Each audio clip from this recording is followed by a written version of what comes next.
Hindi pa dyan nagtatapos ang ating paglilibot dahil aalamin naman natin mula kay Akira ano mga ba ang mga mapupuntang bar sa kanyang paglalakwatsa. At mother, naglakwatsa po si Akira sa buong Metro Manila para ibigay ko sa inyo ang mga perfect places para mag-party-party.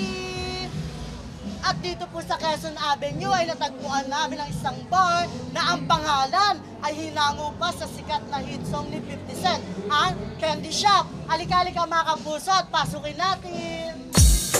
Pagpasok mo sa loob ay espesyal na atraksyon kagad. Ang mga nag-iilawang table na may iba't ibang kulay. Disenyong tila kahalintulad ng virtual effects sa American science fiction film na Tron.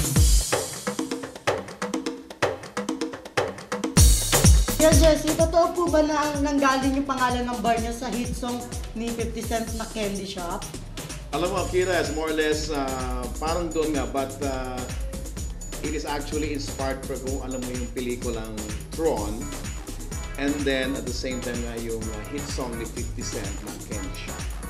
Siyempre, nung nakaraang taon nang magbukas ang Candy Shop Super Club. At ngayon ay patuloy itong gumagawa ng pangalan bilang pinaka-destinasyon ng mga party-goers sa north of Metro Manila.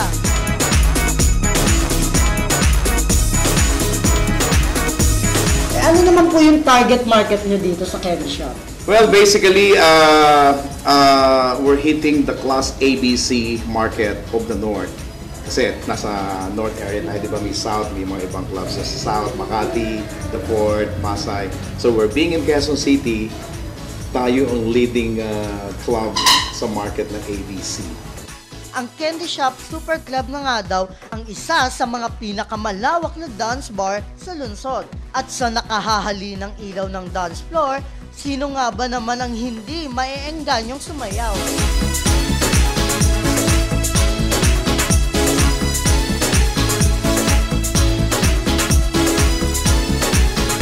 I think we're basically parang meron kaming uniqueness in terms of with other competing clubs kasi because of the size of the venue, magandang location, and of course, did you see our glowing lights? Kakaiba yan, kami lang meron dito.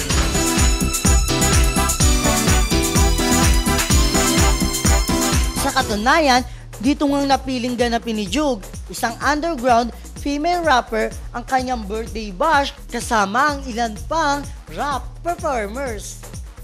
Mga kapuso, ngayong pong gabi, kasama ko sa Ate Ju. So Ate Ju, nabalintaan ko po ngayong gabi, birthday mo. So ano po yung pakiramdam mo na nakapag-celebrate ka ng birthday dito sa isa sa pinakasikat na bar sa Metro Manila? Siyempre masaya, di ba? Kasi promoter ako dito tuwing Martes ng gabi. I'm pushing the hip-hop movement. Wala na ibang lugar kundi gawin yung birthday ko dito sa Candy Shop. Hindi nga naman mapagkakailang sa loob lamang ng mahigit 8 buwan ay patuloy ang ingay na ginagawa ng Candy Shop Super Here, Club. live in style with Ricky Reyes.